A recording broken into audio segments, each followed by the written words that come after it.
So we're going to talk through another Hello. poem fairly quickly. Letters from Yorkshire, fast poetry. This would be okay for your first reading of the poem, but also obviously okay for a revision as well. Three key objectives whenever doing literature are AO1, feelings and ideas. This obviously the poetry one is also linked to the comparison. Um, AO2 is your language and structure, and AO3 is your key context, mainly your writer's ideas around the poem.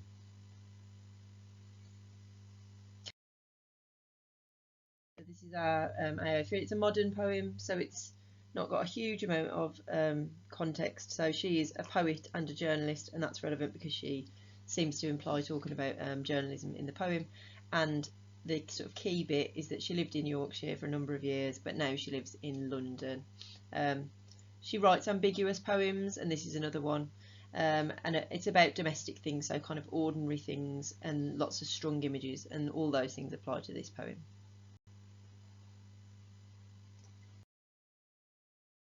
Okay, so we'll just give it a quick read through. With poetry, it's always worth reading it several times, so you might pause the video and give it another couple of reads just so that you've got it kind of clear in your head. Letters from Yorkshire. In February, digging his garden, planting potatoes, he saw the first lapwings return and came indoors to write to me, his knuckles singing as they reddened in the warmth. It's not romance, simply how things are. You, out there, in the cold, seeing the seasons turning, me with my heart full of headlines, feeding words onto a blank screen. Is your life more real because you dig and sow? You wouldn't say so. Breaking ice on a water butt, clearing a path through snow. Still, it's you who sends me word of that other world, pouring air and light into an envelope, so that at night, watching the same news in different houses, our souls tap out messages across the icy miles.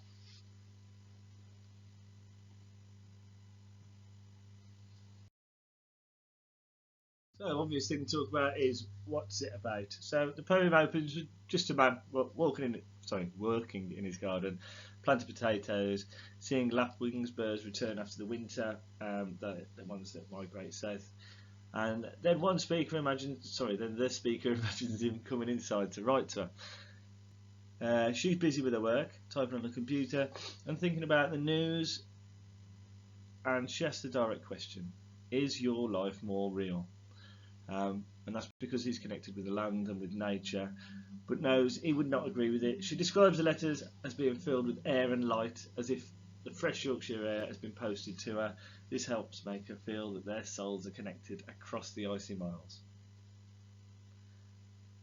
The straightforward language explores the way we can feel connected with people who live far away from us, even though we are apart and living very different lives. Okay, so this is a sort of obvious question. What's the relationship between the two people? So obviously this is the love and relationship cluster, and it's all about relationships. But this is one that's really ambiguous, and that means that it's not clear. So we never get a really fundamentally know what type of relationship it is. It could be romantic, although she does say it's not romance. It could be friendship. It could be parental. It's not clear. The only thing that is clear is that this is an ongoing relationship, and we see that from the title. So letters, plural, from Yorkshire, so they are consistently writing to one another. It's quite useful that it's ambiguous because it means it could compare to lots of the other poems. It's sort of a positive about it. But yeah, we're never completely clear on what type of connection these two people have. And I don't think it matters. It's just the fact that they are connected, even though they're not like close to each other geographically, they're still able to stay connected through this sort of old-fashioned form of communication that people wouldn't really do now. I think it's interesting that it's letters from Yorkshire. It's very much the sense of place that she feels the connection with as much as the person. And it's difficult, as it's an ambiguous poem, it's difficult to know whether it's because that person is synonymous with Yorkshire or whether it is she actually misses Yorkshire.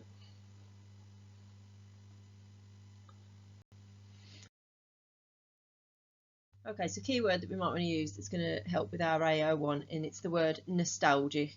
So if you're nostalgic, you are sort of looking back on the olden times, on, previous time in your life maybe, and you're looking back at that really fondly, and you're just thinking about that as a really positive time.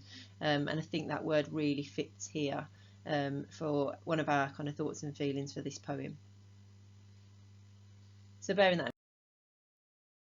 in mind, there's the first thought or feeling or idea that we've got that we would be looking for you to write about to get marks for AO1. So the speaker feels nostalgic about Yorkshire. And here's a couple of quotes that I've picked that you could use to evidence that. So you out there in the cold, seeing the seasons turning.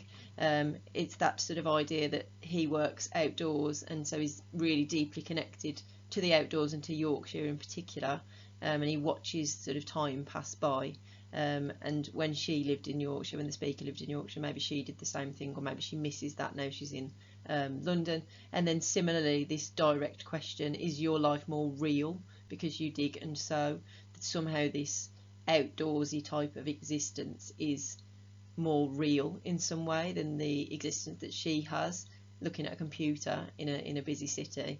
That somehow she feels that the person who's writing to her has a sort of more sort of genuine existence.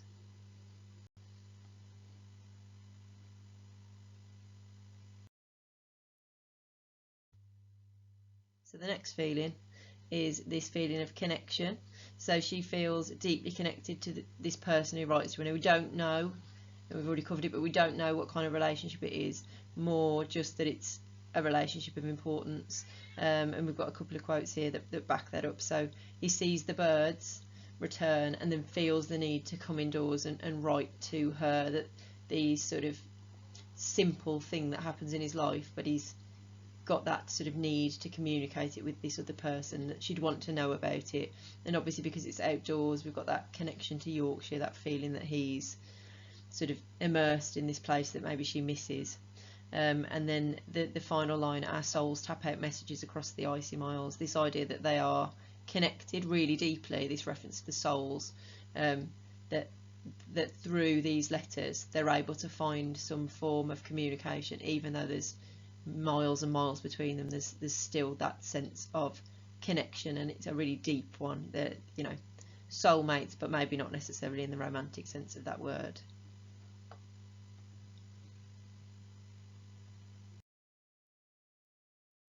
Okay, so this is our AO2 quote.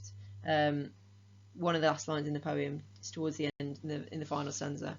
It's, you send me word of that other world, pouring air and light into an envelope. It's a metaphor.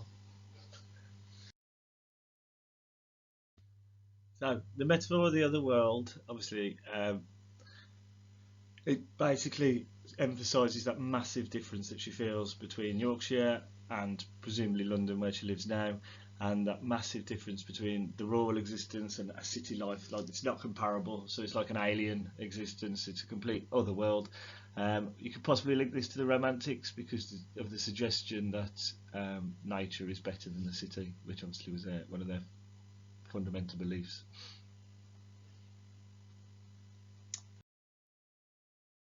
And so the second part of the quote, pouring air and light into an envelope. Again, metaphorical, so it's this use of the metaphorical verb pouring, because air and light can't be poured. We're not able to do that. They're not things that we can sort of box up and put into a letter. It makes it seem like it's an object, like air and light are objects that you could put into a letter, and it emphasises that this is from a different world.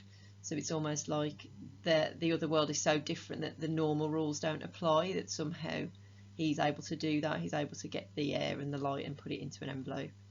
They're both nouns, and there's this idea that this letter is refreshing for her, like this dose of Yorkshire, outdoors, air, and it refreshes her. It kind of gives her a new life almost. And then obviously the light, it's like it brightens up her day to get this letter from whoever this person is. And then lastly, the use of the reference to the envelope, obviously, and this threads all the way through the poems, this real emphasis on the importance of this type of communication. It's so old-fashioned. We might not write letters to people anymore, but in doing so, it was able to be something that was with him in Yorkshire, and now it's with her in London, and it's physical and it's tangible. And so I think that emphasises how important this type of communication is, and maybe suggests that the person she's communicating with is a little bit older, and that's why he likes this particular form of communication.